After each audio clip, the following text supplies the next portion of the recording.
venciendo miedos y temores en busca de aprender a disfrutar la vida.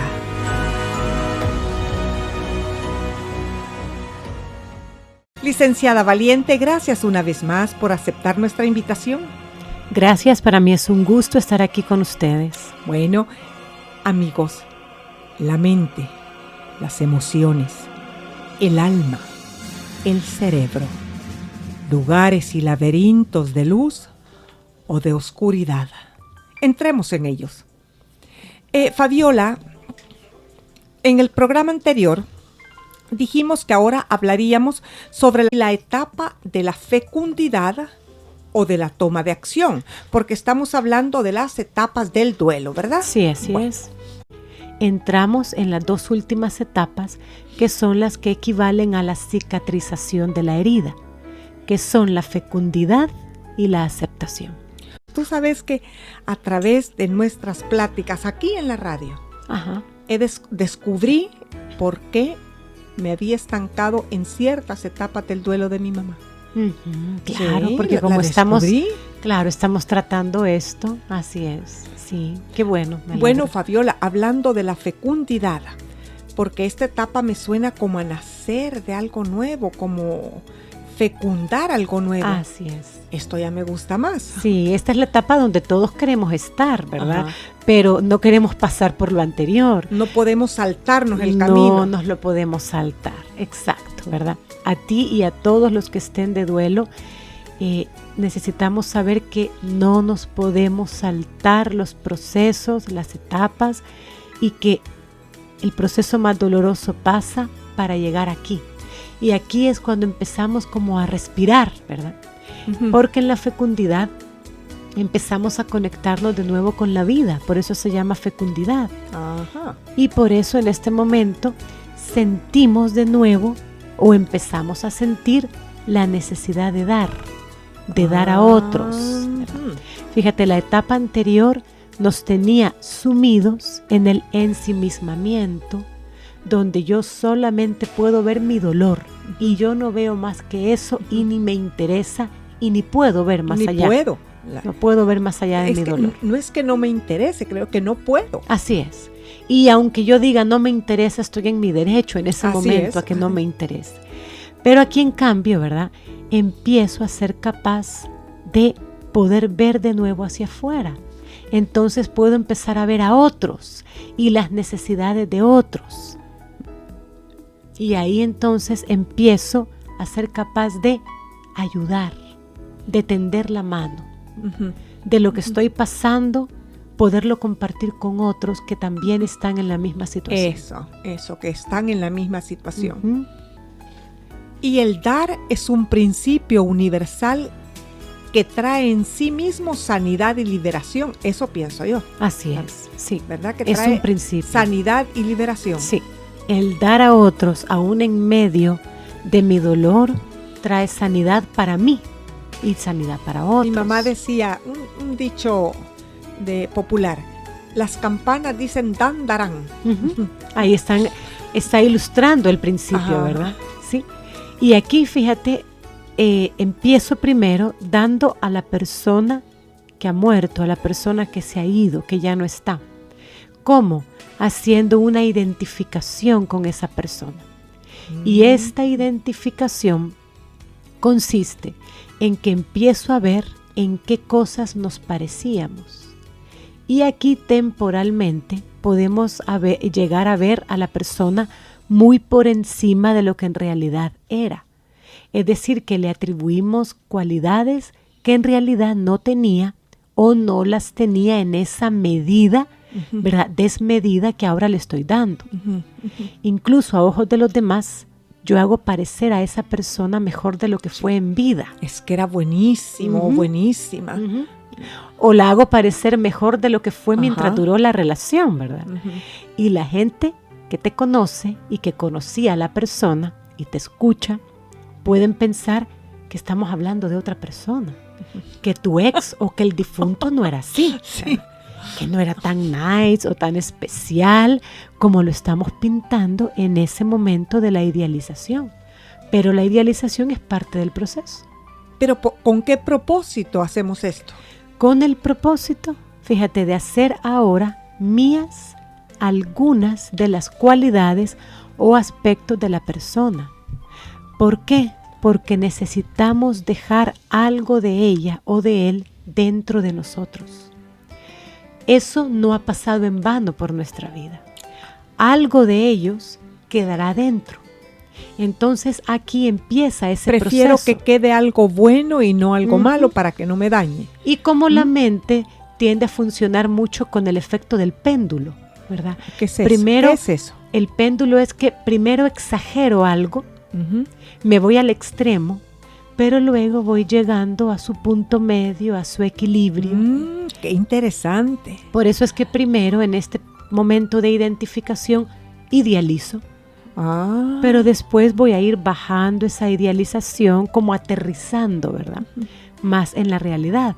Por eso es que primero lo elevo y después voy a ir como acomodando, adecuando, ¿verdad? Lo que él tenía de bueno y que ahora yo quiero tener. Lo que hacemos es una revalorización, ¿verdad? Al principio un poco exagerada, pero luego hacemos ya una valoración más realista. Podemos entonces decir en este momento, fíjate que la persona era buena, era inteligente, era amable, pero no es la más buena que jamás haya existido, la más inteligente o la más amable del mundo, ¿verdad? Y no tiende uno en esos momentos a echarse ciertas culpas para poder elogiar mejor a la persona. Claro. También, ¿verdad? Cuando hay elementos de culpa, ¿verdad? Cuando hay elementos de culpa. Cuando hay tintes de culpa en esa relación, sí, sí, así es. Entonces, por eso es que cuando nos hemos quedado enojados con la persona muerta o que se fue, no logramos hacer esto. No encontramos lo bueno con lo que nos podamos identificar. Porque cuando estamos enojados con alguien, solo le vemos los fallos y los defectos. Así ¿verdad? es, así es, sí. O bien, fíjate, cuando nos quedamos atrapados en la culpa, como somos, la mente del ser humano es extremista. Repetime eso. Tendemos a los extremos, ¿verdad? Al todo o nada. Por eso es que se produce ese efecto de péndulo. Hasta que la persona logra llegar, y no todas lo logran, llegar a un término medio más equilibrado. Es que en la vida el término medio es lo que triunfa, creo yo. Claro. Es como la meta saludable. En todo, la meta saludable, en todo, ¿verdad? Sí, así es. Aún en la política, quizás. En todo. Entonces, cuando nos quedamos atrapados, ¿verdad?, en esta culpa, idealizamos excesivamente y esto tampoco nos lleva a una buena resolución en esta etapa de fecundidad, es lo que tú decías. Como me siento culpable, entonces lo voy a idealizar porque de esa manera voy como a redimir mi culpa. No, sí. Como lo veo ahora de maravilloso, ya no me siento culpable o ya no me siento enojado. Pero ahí, fíjate, no estamos viendo la realidad, estamos de alguna forma evadiéndola. Y temporalmente está bien, pero no podemos. Temporalmente está bien. Temporalmente, sí, ¿verdad? Porque recién ida una persona o recién abandonada o recién muerta, toda la gente tiende a decir eso. Sí. Era maravillosa, era maravilloso. Así es. Y después, con el tiempo, escuchamos que esos comentarios bajan de intensidad. Y como se vuelve el dolor, por ejemplo, en una funeraria. Al ver el dolor de la muerte, es rara la persona que va a decir, esa era mala gente o esa era mala gente. Tendemos a ocultar el dolor o la tragedia que estamos viendo, porque la muerte a veces es trágica, a veces según como la veamos. La gente quiere disfrazarla, ¿verdad? Así es, sí. Y es parte de poder manejar el dolor, ¿verdad? De lo que está pasando. Entonces no debemos confundir identificación y valorización con idealización. Lo primero es saludable, creo yo. Sí. Lo último no. Así es. Fíjate, entonces la identificación, y para identificarnos necesitamos valorizar a la persona, pero no quedarnos en una idealización, que eso es fantasía, no es realista, eso ya no es saludable. Entonces es bueno, ¿verdad?, que hayas tocado ese punto para poder aclararlo. Fíjate que la diferencia entre esta etapa y la anterior, ¿verdad?, es que antes yo solo quería estar sola con mi dolor. No le veo sentido a nada. Y ahora, cuando ya he llegado a esta etapa, ya puedo oír una canción que a él o a ella le gustaba sin llorar. En la etapa de la tristeza yo no soporto nada que me recuerde porque entro en estado de llanto o de tristeza muy, muy intensa, ¿verdad? Sin embargo, aquí en la fecundidad ya puedo escuchar algo que a él o a ella le gustaba y ya no lloro. Ya puedo ir a un lugar donde íbamos juntos y me siento bien de hacerlo y recuerdo lo bueno de cuando íbamos a ese lugar. O empiezo a hacer los postres que le gustaban y que yo nunca había tenido en la etapa anterior interés de hacer. A la vez empiezo a despertar el interés por hacer cosas que yo nunca había hecho y que son nuevas para mí. Fíjate, a tomar cosas del que se ha ido o hacer cosas en recuerdo del que se ha ido, pero también es como que despertamos a algo nuevo que tiene que ver solo con nosotros mismos. Como disfrutar de dar paseos al aire libre, cuando a lo mejor antes nunca se me hubiera ocurrido que eso me podía gustar. O empiezo a sentir interés de escuchar música clásica, por ejemplo, cuando antes no estaba en mi repertorio de gustos musicales.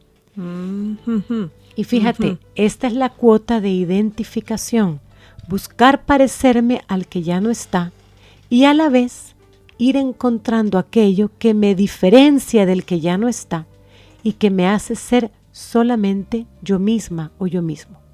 Y lo uno y lo otro se unen para crear eso nuevo que se está formando dentro de nosotros en esta etapa. Y esto tiene que ver con aquello que es muy importante en los duelos, y es que ahora soy lo que soy gracias a que esa persona pasó por mi vida. Algo de ella siempre quedará en mí. Sí. Entonces ahí puedo lograr que nazcan cosas nuevas. Así es, fíjate. Y esto es lo bueno y especial de esta etapa de fecundidad, que hago acciones dedicadas a la memoria, al recuerdo de esa persona, ¿verdad?, que se convierten ahora en una fuente sana de inspiración. Y ahí es donde ocurre eso que tú has dicho, ¿verdad? Todo esto que estoy haciendo ahora o que estoy aprendiendo es gracias a que esa persona pasó por mi vida. Esa es la forma saludable en que la persona se va a quedar contigo. No las de las etapas anteriores, ¿verdad?, que eran esfuerzos desesperados y poco realistas. Aquí ya estamos haciendo algo realista y saludable. Aún en los duelos por divorcio, por abandono, esa persona, ese duelo o esa persona te pudo ayudar a fortalecer tu yo interior. Así es. A ser una persona más fuerte. Claro, empezamos a ver los aspectos buenos que tuvo la persona o que tuvo la relación, que no todo fue malo y que algo de ella aprendí y que algo de ella contribuyó para ser mejor persona. Aunque ahora decido no seguir con esa relación, ¿verdad?, y hago mi duelo por eso. Y verdad que es muy interesante y muy saludable aprender a fortalecer el yo para que cuando vengan los duelos de la vida podamos salir de ellos o vivir las etapas saludablemente, valga la redundancia. Claro, la fortaleza interior, ¿verdad? Así es.